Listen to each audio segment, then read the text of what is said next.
तो नमस्कार, स्वागत करते हैं आपको अपने इस यूट्यूब चैनल पे। क्लास 9th का सिविक्स का चैप्टर नंबर 1 चल रहा है, लोकतंत्र क्या और क्यों। इसमें हमने लोकतंत्र की परिभाषा को जानने का प्रयास किया था और क्लास डिस्कशन के माध्यम से, जैसे लिंग दो मैडम और भी कई सारे स्टूडेंट्स थी जो आपस में डिस्कशन करने के माध्यम से ये जाननी थी कि लोकतंत्र की परिभाषा आखिर में क्या है और गैर लोकतांत्रिक सरकार क्या होती है। तो सबसे पहले इस वीडियो में हम जानने का प्रयास करेंगे कि लोकतंत्र की विशेषताएं क्या है। ये जानने का हम प्रयास करेंगे कि आखिर वो कौन सी विशेषताएं हैं जो कि लोकतंत्र में पाई जाती हैं और गैर लोकतांत्रिक सरकार में ये विशेषताएं नहीं पाई जाती हैं। इसके अलावा आपसे ये अपील रहेगी कि आप अपने दोस्तों के साथ इस वीडियो को शेयर करें, क्योंकि चाहकर भी ये वीडियो लोगों के बीच में शेयर नहीं हो पा रहा। आप लोग केवल जो भी वीडियोज़ हैं उसे देख रहे हो, शेयर नहीं कर रहे हो। इस वीडियो को शेयर करें। यदि कोई दिक्कत हो तो निश्चित तौर पर आप मुझे बताएं, ताकि मैं इसमें कुछ सुधार करने की कोशिश करूं। अपने तरफ से हर कोई बेस्ट कंटेंट देने की कोशिश करता है। तो आप यदि इस चैनल पर अभी भी नए हो तो कृपया इस चैनल को सब्सक्राइब करें इसे, क्योंकि हम लोगों की एक यही पूंजी होती है। आप इसे प्रमोट करने का एक साधन है कि आप अपने दोस्तों के बीच शेयर करें, लोगों के ज़्यादा से ज़्यादा लोगों के बीच में आए। आपका ज़्यादा समय बर्बाद न करते हुए इस चैप्टर की शुरुआत करते हैं। शुरुआत कर चुके हैं, एक बार बस क्या करते हैं, इसमें आज इस टॉपिक को हम ख़त्म करेंगे, लोकतंत्र की विशेषताएँ क्या क्या हैं, और हर एक जो इसका पॉइंट होगा इस पर एक लॉन्ग डिस्कशन होगा। वीडियो ज़्यादा देर लंबा नहीं, लेकिन हो सकता है कि 10 से 15 मिनट या 20 मिनट का जा सकता है। तो इंतज़ार करें और बने रहें हमारे साथ, पूरा वीडियो ज़रूर देखें, क्योंकि इससे आपकी कॉन्सेप्ट क्लियर हो जाएंगी। और यदि इस वीडियो को पहले देख रहे हो तो इसके पहले वाला वीडियो आप निश्चित तौर पर देखें। उस वीडियो का कमेंट उस बॉक्स में मैं उसको पिन कर दूंगा या डिस्क्रिप्शन में मैं उसको डाल दूंगा। ठीक है, चलिए देखते हैं इस वीडियो की शुरुआत। एक सरल परिभाषा थी लोकतंत्र का कि लोकतंत्र शासन का एक ऐसा रूप है जिसमें जनता शासकों का चुनाव करती है। इसमें क्या करती है? जनता शासकों का चुनाव करती है। अब इस परिभाषा को देखें तो हमारे दिमाग में कई प्रकार के प्रश्न उठते हैं कि लोकतंत्र पहले तो ये दे रखा है कि एक शासन का एक स्वरूप है। इसका मतलब कहीं ना कहीं ये दिखा रखा है कि ये शासन या सरकार का एक स्वरूप है लोकतंत्र। कौन सा स्वरूप? दूसरा, जिसमें जनता। अब यहाँ पर क्वेश्चन है, जनता, इसका मतलब कि कौन सी जनता? यहाँ क्वेश्चन होता है शासक, यहाँ शासक कौन है? और चुनाव करते, ये चुनाव क्या है? कई सारे प्रश्न खड़े होते हैं हमारे दिमाग में।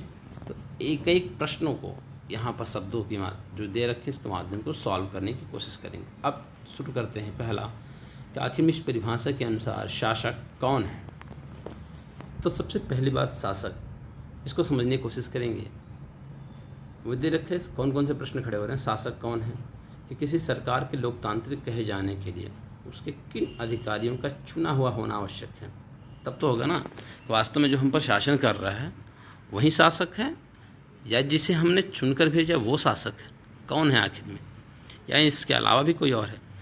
तो वही कह रहा है किसी सरकार को लोकतांत्रिक कहे जाने के लिए उसके किन अधिकारियों को कहा जाए तो चुना हुआ होना आवश्यक है।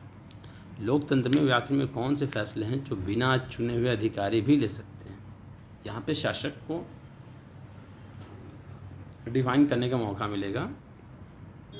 फिर क्वेश्चन खड़ा होता है कि आखिर में किस तरह के चुनाव को हम लोकतांत्रिक चुनाव कहेंगे। लिख रखा था कि जिसमें जनता शासकों का चुनाव करता है। आखिर में किस प्रकार के शासन को लोकतांत्रिक चुनाव कहेंगे? किसी चुनाव को लोकतांत्रिक कहने के लिए किन शर्तों का पूरा किया जरूरी है? सारे क्वेश्चन पूछने का प्रयास किया जाए। और फिर कह रहा है जनता, बोले कि जनता शासकों का जनता, आखिर में कौन लोग अपने शासकों का चुनाव कर सकते हैं या खुद शासक चुने जा सकते हैं? क्या इसमें प्रत्येक नागरिक का बराबरी की हैसियत से भाग लेना जरूरी है? क्या कोई लोकतांत्रिक व्यवस्था अपने नागरिकों को इस अधिकार से वंचित भी कर सकती है? ये सारे क्वेश्चन उठ रहे हैं इस परिभाषा से। और फिर है कि सरकार के किस स्वरूप को लोकतांत्रिक कहेंगे? क्या चुने हुए शासक लोकतंत्र में अपनी मर्जी से सब कुछ कर सकते हैं, या लोकतांत्रिक सरकार के लिए कुछ लक्ष्मण रेखाओं में बंधकर काम करना जरूरी होता है? क्या लोकतांत्रिक शासन व्यवस्था को नागरिकों के कुछ अधिकारों का आदर करना चाहिए? आइए इन सारे प्रश्नों को कुछ उदाहरणों के माध्यम से बारी बारी विचार करने का प्रयास करते हैं। अब एक प्रश्न है कि प्रमुख फैसले निर्वाचित नेताओं के हाथ, क्योंकि इसमें दे रखा था कि आखिर में शासक कौन है, दे रखा था कि आखिर किसी सरकार को लोकतांत्रिक कहे जाने के लिए उनके किन अधिकारियों का चुनाव होना आवश्यक है। तो कह रहा कि जो आप प्रमुख फैसले लेंगे वो निर्वाचित नेताओं के हाथ में ही हैं या कुछ और है। तो इसका एक एग्जांपल दे रखा है पाकिस्तान का। पाकिस्तान में जनरल परवेज़ मुशर्रफ ने अक्टूबर 1999, ध्यान से सुनिएगा, पाकिस्तान की बात हो रही है, जनरल परवेज़ मुशर्रफ, बात चल रही है अक्टूबर 1999 की, सैनिक तख्ता पलट की अगुवाई की। इसको इंग्लिश में कहते हैं मिलिट्री कू कहते हैं, लिखते हैं कू, कहते हैं कू, मिलिट्री कू की शुरुआत की। उन्होंने क्या किया, लोकतांत्रिक ढंग से चुनी हुई सरकार को, उन्होंने लोकतांत्रिक ढंग से चुनी हुई सरकार को उखाड़ फेंका और खुद को देश का मुख्य कार्यकारी घोषित कर दिया। 1999 अक्टूबर मिलिट्री को सैन्य तख्ता पलट किया और जो लोकतांत्रिक सरकार थी उसको उखाड़ फेंका और खुद को देश का मुख्य कार्यकारी चीफ एग्जीक्यूटिव घोषित कर दिया। और बाद में उन्होंने खुद को राष्ट्रपति घोषित कर दिया, पहले चीफ एग्जीक्यूटिव, उसके बाद से क्या घोषित किया, प्रेसिडेंट खुद को डिक्लेयर कर दिया। और 2002 में एक जनमत संग्रह प्लेबिसाइट करा करके अपना कार्यकाल 5 साल के लिए बढ़वा लिया। लो, पहले तो सैन्य तख्ता पलट करा, मिलिट्री शासन स्थापित किया, उसके बाद से जो लोकतांत्रिक सरकार थी उसको समाप्त कर दिया, अपने आप को मुख्य कार्यकारी देश का घोषित किया कि हम ही सबसे बड़े पदाधिकारी हैं। फिर अपने आप को खुद को राष्ट्रपति घोषित करवाया और 2002 में जनता कुछ विरोध ना करे इसके लिए जनमत संग्रह करा लिया और अपना कार्यकाल 5 साल के लिए बढ़वा लिया। इस बात को क्या रखा है कि पाकिस्तानी मीडिया, मानवाधिकार संगठनों, जो ह्यूमन राइट कमीशन है, ऑर्गेनाइजेशन है और लोकतंत्र के लिए काम करने वाले लोगों ने आरोप लगाया कि जनमत संग्रह मात्र एक धोखाधड़ी है, इसमें बड़े पैमाने पर गड़बड़ियाँ की गई हैं। ये तो केवल नाम मात्र का दिखावा है कि जो यहाँ पर चुनाव कराने का वो किया गया, जनमत संग्रह कराया गया, प्लेबिसाइट, आम जनता की भागीदारी से एक प्रत्यक्ष मतदान की तरीका है। अगस्त 2002 में उन्होंने क्या किया, एक लीगल फ्रेमवर्क ऑर्डर जारी किया, लीगल फ्रेमवर्क ऑर्डर LFO एक जारी किया और पाकिस्तान के संविधान को बदल डाला। बहुत सही बात है, आप देखोगे तो पूरी तरीके से एक प्लान्ड तरीके से सब काम हो रहा है। चीफ एग्जीक्यूटिव, फिर प्रेसिडेंट, फिर जनमत संग्रह करा रहा है, फिर 2002 में ही एक डिक्लेयर करता है आदेश, लीगल फ्रेमवर्क ऑर्डर जारी करता है और उसमें संविधान को ही बदल डाला। और इस ऑर्डर के अनुसार हुआ क्या कि राष्ट्रपति राष्ट्रीय और प्रांतीय असेंबलियों को भंग कर, अर्थात नेशनल और जो स्टेट असेंबली है उसको भंग कर सकता है। साथ ही साथ जो मंत्रिपरिषद के कामकाज पर एक राष्ट्रीय सुरक्षा परिषद की निगरानी रहेगी, जिसके ज़्यादातर सदस्य क्या से होंगे, फौजी अधिकारी होंगे। अब देखिए, जो भी मंत्रिपरिषद मिनिस्टर ऑफ काउंसिल है, काउंसिल ऑफ मिनिस्टर्स हैं, उनके कामकाज पर एक राष्ट्रीय सुरक्षा परिषद, नेशनल सिक्योरिटी काउंसिल की निगरानी हमेशा बनी रहेगी और जिसके अधिकतम सदस्य कैसे होंगे, फौजी। अब ज़रा सोचिए कि किसी देश के द्वारा अगर निर्वाचित जो प्रतिनिधि हैं वो सरकार चलाने का प्रयास करेंगे और उसके जो मंत्रिपरिषद के जो सदस्य हैं उनको कंट्रोल करने के लिए एक अलग समिति बने और उसमें अधिकतम सदस्य ऐसे हों जो मॉनिटर करने का काम करें, वो फौजी अधिकारी हों जिनको जनता ने चुनकर नहीं भेजा है। तो यहाँ पर क्या ये आपको समझ में नहीं आता कि वास्तव में जो देश में शासन चलाने के बाद है, शासक जो हैं, जो निर्वाचित जो फैसले लेने का काम कर रहा है, वास्तव में तो वो कर ही नहीं रहे हैं जिनको जनता ने चुनकर भेजा है। यही टाइटल था कि प्रमुख फैसला निर्वाचित प्रतिनिधियों के हाथ है या किसके हाथ है। तो वास्तव में उनके हाथ नहीं है। ये तो देख रहा था कि स्पष्ट रूप से ये बातें अलग हो जा रही हैं, ये तो कोई दूसरा फैसले ले रहा है। इस कानून के पास हो जाने के बाद से राष्ट्रीय और प्रांतीय असेंबलियों के लिए चुनाव कराया गया। इस कानून के माध्यम से क्या गया, राष्ट्रीय और प्रांतीय असेंबलियों के लिए चुनाव कराया गया।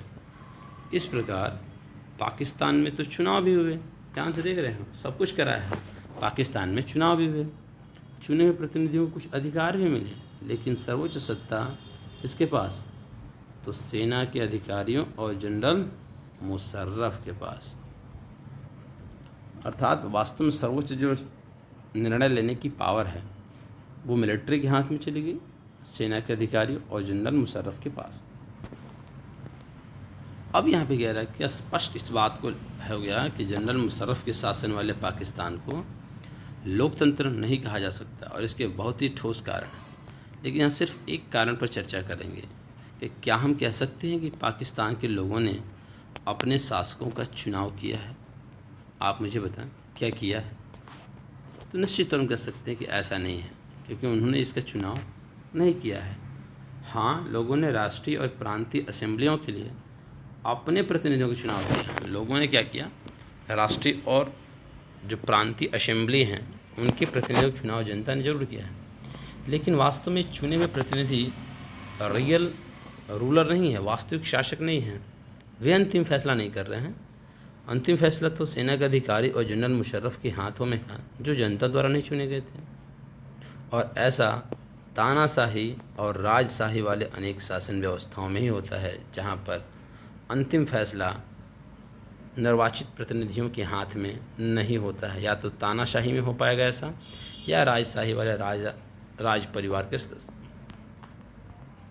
वहाँ औपचारिक रूप से जो चुनी हुई संसद और सरकार तो होती है, पर असली सत्ता उन लोगों के हाथ में होती है जिन्हें जनता नहीं चुनती है। ये बात कर रहा है तानाशाही और राजशाही सरकारों के में, जहाँ पर चुनी हुई संसद भी है और सरकार भी है, लेकिन असली सत्ता उन लोगों के हाथ में नहीं होती जिन्हें जनता चुनकर भेजती है। कुछ देशों में तो ऐसा देखने को मिलता है कि असली ताकत विदेशी शक्तियों के हाथ में होता है और न कि चुने हुए प्रतिनिधियों के हाथ में। तो इन लोगों से हम कैसे कह सकते हैं कि लोगों का शासन है? इसे लोगों का शासन निश्चित तौर पर नहीं कहा जा सकता है। इससे हम पहले विशेषता पहुंच रहे हैं कि लोकतंत्र में अंतिम निर्णय लेने की शक्ति लोगों द्वारा चुने हुए प्रतिनिधियों के पास ही होनी चाहिए। देख रहे हैं, द फर्स्ट जो इसेंशियल जो कैरेक्टरिस्टिक्स है वो लोकतंत्र का ये है कि लोकतंत्र में अंतिम निर्णय लेने की शक्ति हमेशा लोगों के द्वारा चुने हुए अधिकारियों के पास, चुने हुए प्रतिनिधियों के पास ही होनी चाहिए। ठीक है, तो पहली विशेषता को हम लोग बहुत स्पष्ट तरीके से क्लियर कर रहे हैं। किसके एग्जाम्पल से? तो पाकिस्तान के एग्जाम्पल से, कि लोकतंत्र में अंतिम फैसले लेने का अधिकार जनता द्वारा निर्वाचित प्रतिनिधियों के हाथ में ही होने चाहिए, न कि जिस प्रकार से पाकिस्तान में जनरल परवेज़ मुशर्रफ ने 1999 में सैन्य तख्ता पलट करवा करके अपने आप को देश का मुख्य कार्यकारी घोषित कर दिया, फिर राष्ट्रपति बन गए, फिर 2002 में जनमत संग्रह कराया और एक पॉपुलर फ्रेमवर्क जारी किया, लीगल फ्रेमवर्क ऑर्डर था, पॉपुलर नहीं था, LFO था, लीगल फ्रेमवर्क ऑर्डर जारी किया और पाकिस्तान के संविधान को बदल डाला। उन्होंने कहा कि राष्ट्रपति के पास इतनी पावर होगी कि वह राष्ट्रीय और प्रांतीय असेंबली को भंग कर सकता है। मंत्रिपरिषद के कामकाज पर एक राष्ट्रीय सुरक्षा परिषद निगरानी रखेगा और उसके सदस्य अधिकतम फौजी होंगे, और इस कानून के पास हो जाने के बाद से ही राष्ट्रीय और प्रांतीय असेंबली के चुनाव कराए गए। इस प्रकार पाकिस्तान में वास्तव में किसका शासक हो गया? तो जनरल परवेज़ मुशर्रफ का, सेना के अधिकारियों के पास। दूसरा पॉइंट आता है स्वतंत्र और निष्पक्ष चुनावी मुकाबला। इसको समझने की कोशिश करिएगा। यहाँ कह रखा है कि चीन की संसद को, थोड़ा नाम टिपिकल है, कवांगुओ रेममिन दाई वियायो दाहुई, इस हिंदी में हैं तो राष्ट्रीय जन संसद, नेशनल पीपुल्स पार्लियामेंट, राष्ट्रीय जन संसद। चीन की संसद के लिए प्रति 5 वर्ष बाद नियमित रूप से चुनाव होते हैं। हर 5 वर्ष पर नियमित रूप से चुनाव होते हैं। इसी संसद से को देश का राष्ट्रपति नियुक्त करने का अधिकार है। अर्थात किसके पास ये अधिकार है कि देश का राष्ट्रपति नियुक्त करेगा? तो संसद को। इसमें पूरे चीन से करीब कितने सदस्य हैं? 3000 सदस्य हैं।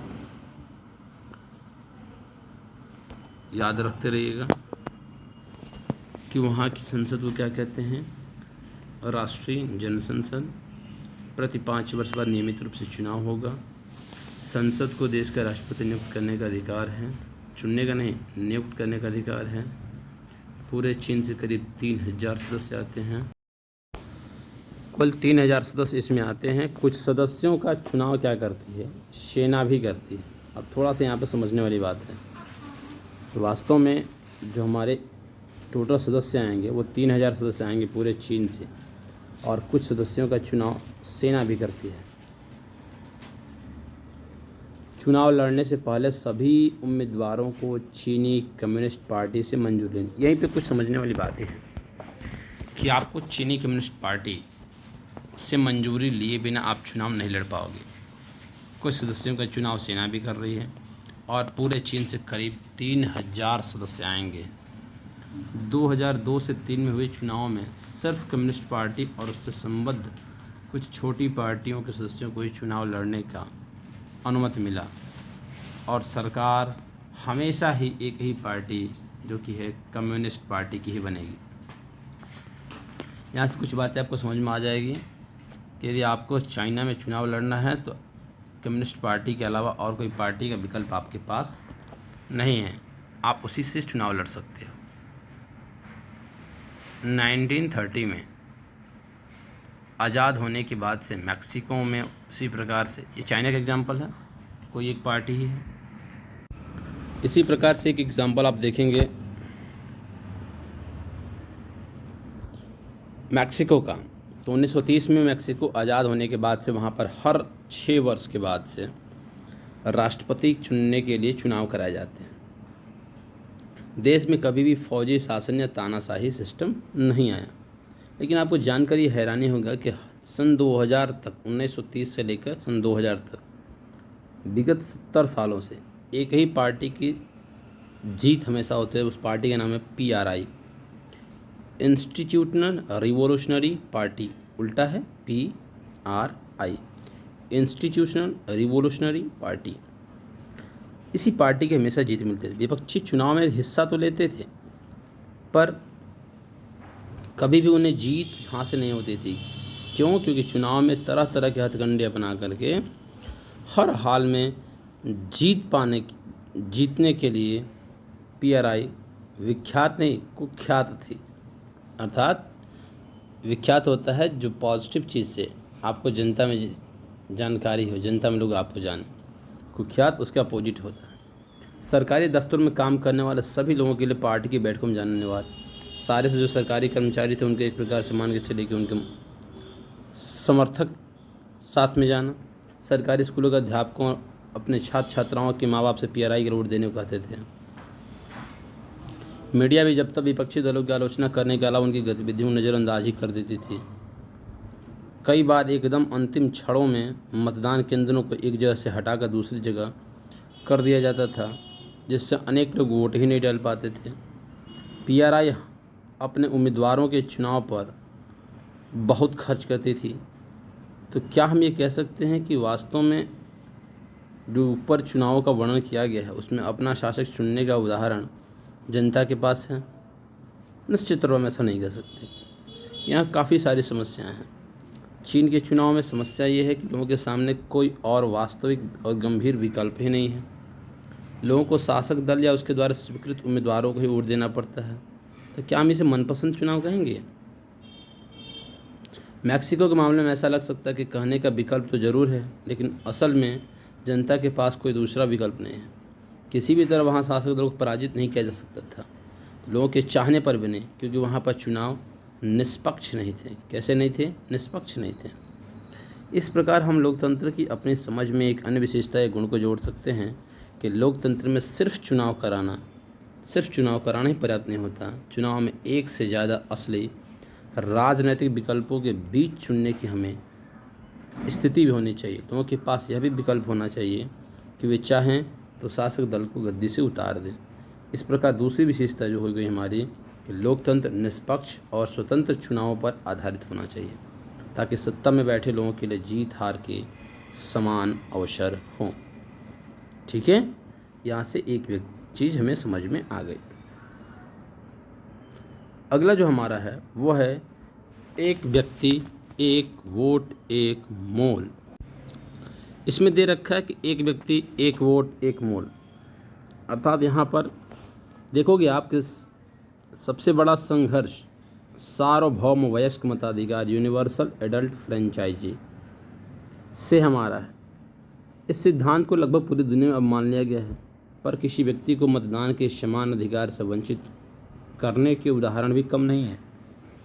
जैसा कि आप देखोगे कि 2015 तक तो सऊदी अरब में औरतों को वोट देने का अधिकार ही नहीं था। बताइए 2015, इस समय के 21वीं सदी की बात चल रही है।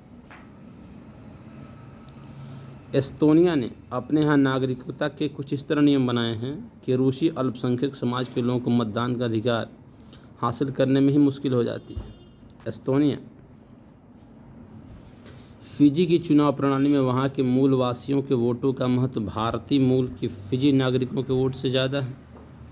यहाँ बताइए, अब वोट तो देने जाएंगे क्या, लेकिन सभी व्यक्तियों के वोटों का मूल्य समान है? नहीं। भारतीय मूल के फिजी नागरिक के वोट से ज़्यादा वैल्यू रखता है वहाँ के मूलवासी जो फिजी के हैं उनका वोट। अब यहाँ पर लोकतंत्र राजनैतिक समानता के इस बुनियादी सिद्धांत पर आधारित है कि लोकतंत्र में हर वयस्क नागरिक का एक वोट होना चाहिए और हर वोट का एक समान मूल्य होना चाहिए। ये पॉइंट्स समझाने की कोशिश करते हैं। और अगला पॉइंट कह रहा है कि कानून का राज और अधिकारियों का आदर होना चाहिए।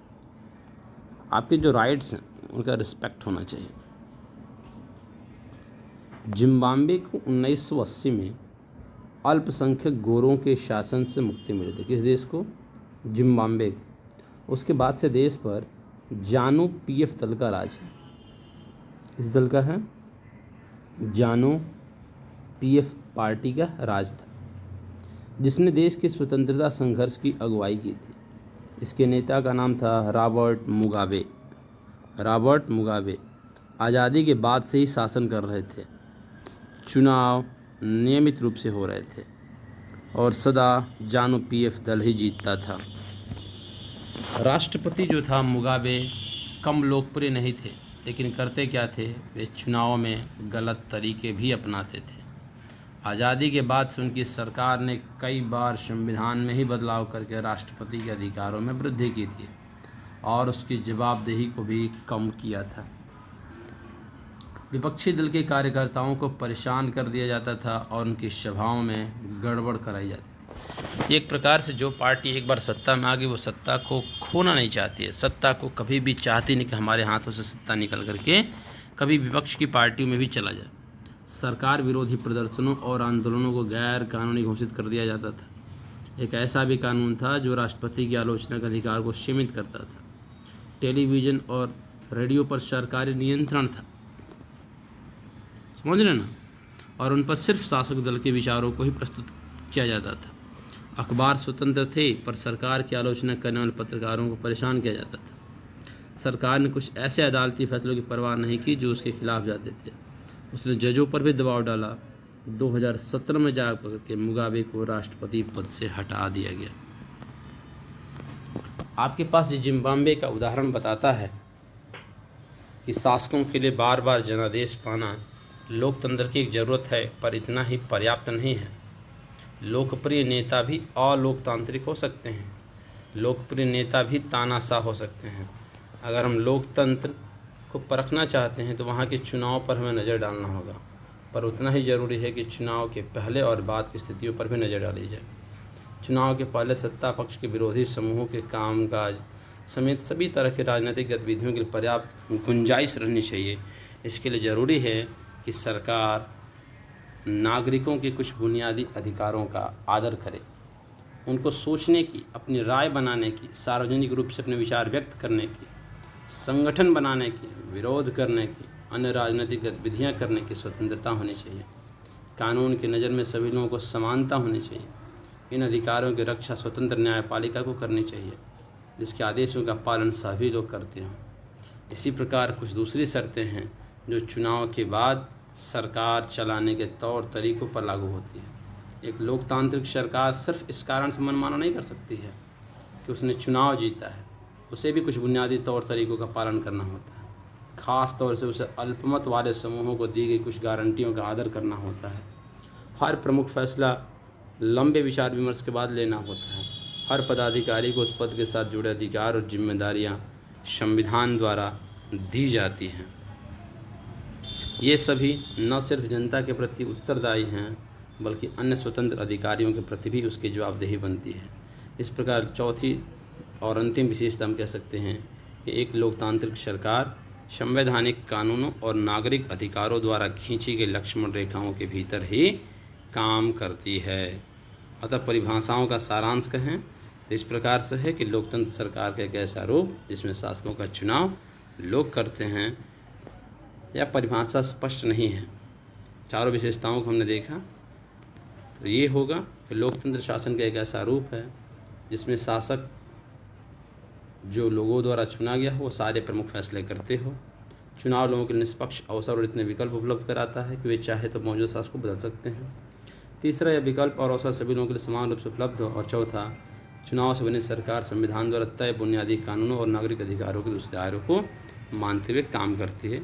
ये हो गया हमारा वो। अगला जो हमारा वीडियो रहेगा वो होगा आखिर में लोकतंत्र ही क्यों, उसके अलावा और कोई ऑप्शन क्यों नहीं। मिलते हैं अगले वीडियो में, तब तक के लिए बहुत बहुत धन्यवाद।